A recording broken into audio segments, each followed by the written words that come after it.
ನಿಮ್ಮ ರಿಪೋರ್ಟರ್ ಅರ್ಧ ಬರ್ತಿಲ್ಲ ಸರ್ ಹೇಳಿ ಸರ್. ಮಾನ್ಯ ಅಮಿತ್ ಶಾಜಿಯವರು ಗೃಹ ಸಚಿವರು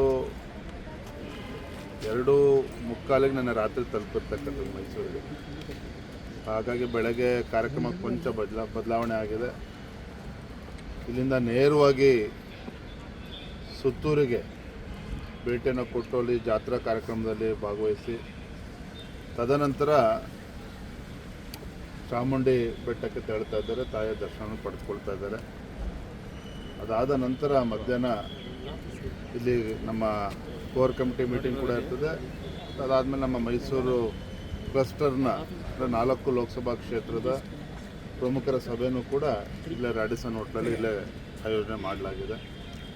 ಬಹುಶಃ ಸುತ್ತೂರಿನಲ್ಲಿ ಕಾರ್ಯಕ್ರಮ ಮುಗಿಸ್ಕೊಂಡು ಅಲ್ಲೇ ಭೋಜನವನ್ನು ಮುಗಿಸ್ಕೊಂಡು ಇಲ್ಲಿಗೆ ಮೈಸೂರಿಗೆ ವಾಪಸ್ ಬರ್ತಾರೆ. ಒಟ್ಟು ಎಷ್ಟು ಜನ ಮೆಂಬರ್ಗೆ ಆಹ್ವಾನ ಇದೆ? ಏನಪ್ಪ, ಎಷ್ಟು ಜನರಿಗೆ ಆಹ್ವಾನ ಇದೆ ಅಂತೇಳಿ ಸಭೆಗೆ? ನಿಮ್ಮ ಸಭೆಗೆ ಮೈಸೂರು, ಮಂಡ್ಯ, ಹಾಸನ ಮತ್ತು ಚಾಮರಾಜನಗರ ಲೋಕಸಭಾ ಕ್ಷೇತ್ರ ವ್ಯಾಪ್ತಿಯಲ್ಲಿ ಬರ್ತಕ್ಕಂಥ ಪ್ರಮುಖರ ಸಭೆಯನ್ನು ಕರೆದಿರ್ತಕ್ಕಂಥದ್ದು. ಅಂದರೆ ಬಹುಶಃ 4 ಲೋಕಸಭಾ ಕ್ಷೇತ್ರದಿಂದ 100-120 ಪ್ರಮುಖರು ಆ ಸಭೆಯಲ್ಲಿ ಭಾಗವಹಿಸ್ತಾರೆ. ಮುಂದಿನ ಲೋಕಸಭಾ ಚುನಾವಣೆಯ ಹಿನ್ನೆಲೆಯಲ್ಲಿ ಕಾರ್ಯತಂತ್ರಗಳು ಹೇಗಿರಬೇಕು ಮತ್ತು ಭಾರತೀಯ ಜನತಾ ಪಾರ್ಟಿ ಮತ್ತು JDS ಒಟ್ಟಾಗಿ ಚುನಾವಣೆಯನ್ನು ಎದುರಿಸುವ ಈ ಸಂದರ್ಭದಲ್ಲಿ ತಳ ಹಂತದಲ್ಲೂ ಕೂಡ ನಮ್ಮ ಕಾರ್ಯಕರ್ತರ ಮಧ್ಯೆ ಯಾವುದೋ ಒಂದು ಸಮಸ್ಯೆ ಇಲ್ಲದೇ ಚುನಾವಣೆ ನಾವೆಲ್ಲರೂ ಕೂಡ ಒಗ್ಗಟ್ಟಾಗಿ ಎದುರಿಸಬೇಕಾಗ್ತದೆ. ಈ ನಿಟ್ಟಿನಲ್ಲೂ ಕೂಡ ಚರ್ಚೆಗಳು ಆಗ್ತದೆ. ಸೊ ಒಟ್ಟಾರೆಯಾಗಿ ಮುಂದಿನ ಲೋಕಸಭಾ ಚುನಾವಣೆ ಗಮನದಲ್ಲಿ ಇಟ್ಕೊಂಡು ಪ್ರತಿಯೊಂದು ಕ್ಷೇತ್ರವೂ ಕೂಡ ಗೆಲ್ಲುವ ನಿಟ್ಟಿನಲ್ಲಿ ನಮ್ಮ ಕಾರ್ಯತಂತ್ರವನ್ನು ರೂಪಿಸ್ತಕ್ಕಂಥದ್ದನ್ನು ನಾವು ಮಾಡೋರಿದ್ದೇವೆ. ಚುನಾವಣಾ ಚಾಣಕ್ಯ ಅಂತ ಪ್ರಖ್ಯಾತಿ ಹೊಂದಿರತಕ್ಕಂಥ ಸನ್ಮಾನ್ಯ ಅಮಿತ್ ಶಾಜಿಯವರ ಸಲಹೆಗಳನ್ನು ಕೂಡ ನಾವು ಪಡೆಯೋದಕ್ಕೆ CM ಸಿದ್ದರಾಮಯ್ಯ ಅವರ ತವರು ಜಿಲ್ಲೆಯಲ್ಲೇ ಮೊದಲ ಈ ಒಂದು ಸಭೆ ಆಗ್ತಾ ಇದೆ ಲೋಕಸಭೆಗೆ. ಕಾಕತಾಳೀಯದ ವಿಶೇಷನ ಅಥವಾ ಇಲ್ಲಿಂದಲೇ ಶುರು ಮಾಡಬೇಕು ಅಂತನ? ವಿಶೇಷತೆ ಏನಿಲ್ಲ. ಹಲವಾರು ಬಾರಿ ಹೇಳಿದ್ದೇನೆ, ರಾಜ್ಯದ ಎಲ್ಲ 28 ಕ್ಷೇತ್ರಗಳಲ್ಲೂ ಕೂಡ ಭಾರತೀಯ ಜನತಾ ಪಾರ್ಟಿ ಮತ್ತು JDS ಗೆಲ್ಲುವ ಒಂದು ಕಾರ್ಯತಂತ್ರನ ರೂಪಿಸ್ತಾ ಇದ್ದೇವೆ. ಮುಖ್ಯಮಂತ್ರಿಗಳ ತವರೂರು ಅನ್ನೋದಕ್ಕಿಂತ ಹೆಚ್ಚಾಗಿ ನಮ್ಮ ಭಾರತೀಯ ಜನತಾ ಪಾರ್ಟಿಯ ಭದ್ರಕೋಟೆನೂ ಕೂಡ ಹೌದು. ಲೋಕಸಭಾ ಚುನಾವಣೆಯಲ್ಲಿ ಪ್ರತಿ ಚುನಾವಣೆಯಲ್ಲೂ ಕೂಡ ಭಾರತೀಯ ಜನತಾ ಪಾರ್ಟಿಗೆ ಬೆಂಬಲವನ್ನು ಇಟ್ಕೊಂಡು ಬಂದಿದ್ದಾರೆ. ಈ ಬಾರಿ ಚಾಮರಾಜನಗರ ಲೋಕಸಭಾ ಕ್ಷೇತ್ರ ಸಹಜವಾಗಿಯೇ ಮಾನ್ಯ ಹಿರಿಯರಾಗಿರ್ತಕ್ಕಂಥ ಶ್ರೀನಿವಾಸ್ ಪ್ರಸಾದ್ ಜೀರವರು ರಾಜಕೀಯ ನಿವೃತ್ತಿಯನ್ನು ಘೋಷಣೆ ಮಾಡಿರುವ ಈ ಸಂದರ್ಭದಲ್ಲಿ ಸೂಕ್ತ ಅಭ್ಯರ್ಥಿಗಳನ್ನು ನಾವು ಹುಡ್ಕೋಬೇಕಾಗಿದೆ. ಅಲ್ಲೂ ಕೂಡ ಗೆಲ್ಲುವ ನಿಟ್ಟಿನಲ್ಲಿ ನಾವು ಕಾರ್ಯತಂತ್ರ ರೂಪಿಸಬೇಕಾಗಿದೆ.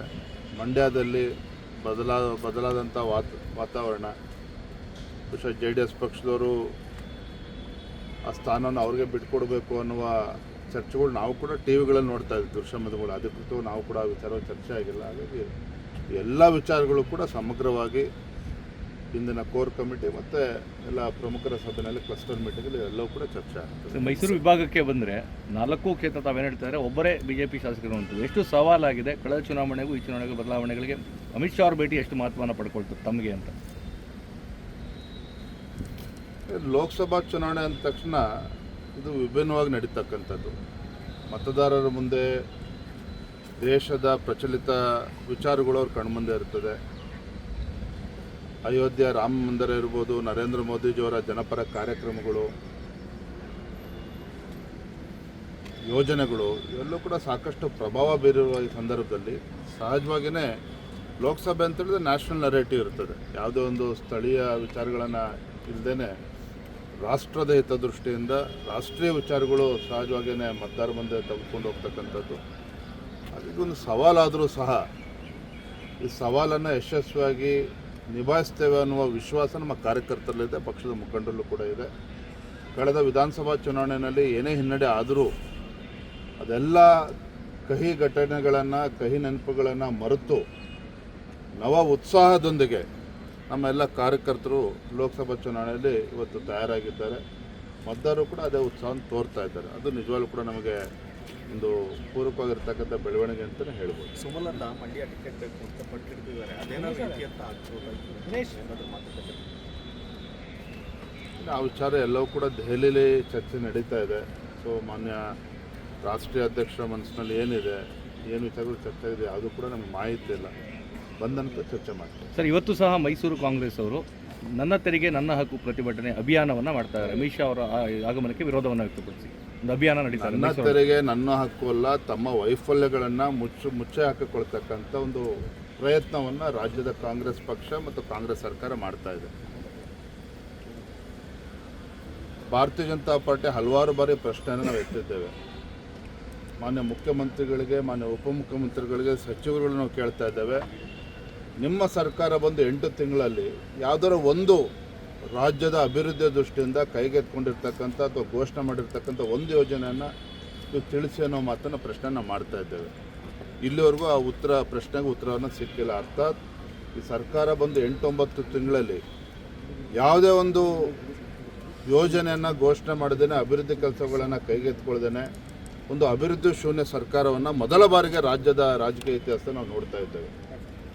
ನಿಜವಾಗ್ಲೂ ಕೂಡ ದುರಾದೃಷ್ಟ. ಒಂದು ಹೊಸ ಸರ್ಕಾರ ಬಂದಾಗ ಅದರಲ್ಲೂ ಕೂಡ ಈಗ ರಾಜ್ಯದಲ್ಲಿರ್ತಕ್ಕಂಥ ಕಾಂಗ್ರೆಸ್ ಸರ್ಕಾರ ಸಾಕಷ್ಟು ಭರವಸೆಗಳನ್ನು ಚುನಾವಣೆ ಸಂದರ್ಭದಲ್ಲಿ ಕೊಟ್ಟಿದ್ದರು. ಸಹಜವಾಗಿಯೇ ಹೊಸ ಸರ್ಕಾರ ಇಷ್ಟೊಂದು ಅಭೂತಪೂರ್ವ ಬೆಂಬಲದೊಂದಿಗೆ ಬಂದಾಗ ಅಧಿಕಾರಕ್ಕೆ ರಾಜ್ಯದ ಜನರ ಒಂದು ಅಪೇಕ್ಷೆ ನಿರೀಕ್ಷೆಗಳು ಕೂಡ ಸಾಕಷ್ಟಿತ್ತು. ಎಲ್ಲವೂ ಕೂಡ ಮಣಪಾಲಾಗಿದೆ ಅನ್ನೋ ಅಭಿಪ್ರಾಯದಲ್ಲಿ ಪ್ರತಿಯೊಬ್ಬರು ಕೂಡ ಬಂದಿದ್ದಾರೆ. ಮತದಾರರು ಕೂಡ ಎಲ್ಲೋ ಒಂದು ಕಡೆ ಮತದಾರರಿಗೆ ನಾವು ಮೋಸ ಹೋಗಿದ್ದೇವೆ ಅನ್ನೋ ಭಾವನೆ ಇವತ್ತು ವ್ಯಕ್ತ ಆಗ್ತಾ ಇರ್ತಕ್ಕಂಥ ತಾವೆಲ್ಲರೂ ಕೂಡ ನೋಡ್ತಾ ಇದ್ದೀರಿ. ಹಾಗಾಗಿ ತಮ್ಮ ಒಂದು ವೈಫಲ್ಯಗಳನ್ನು ಮುಚ್ಚಿ ಹಾಕೊಳ್ತಕ್ಕಂಥ ಸಲುವಾಗಿ ನನ್ನ ತೆರಿಗೆ ನನ್ನ ಹಕ್ಕು ಅನ್ನುವ ಹೊಸ ನಾಟಕವನ್ನು ರಾಜ್ಯದ ಮುಖ್ಯಮಂತ್ರಿಗಳ ನೇತೃತ್ವದಲ್ಲಿ ನಡೀತಾ ಇರ್ತಕ್ಕಂಥದ್ದು.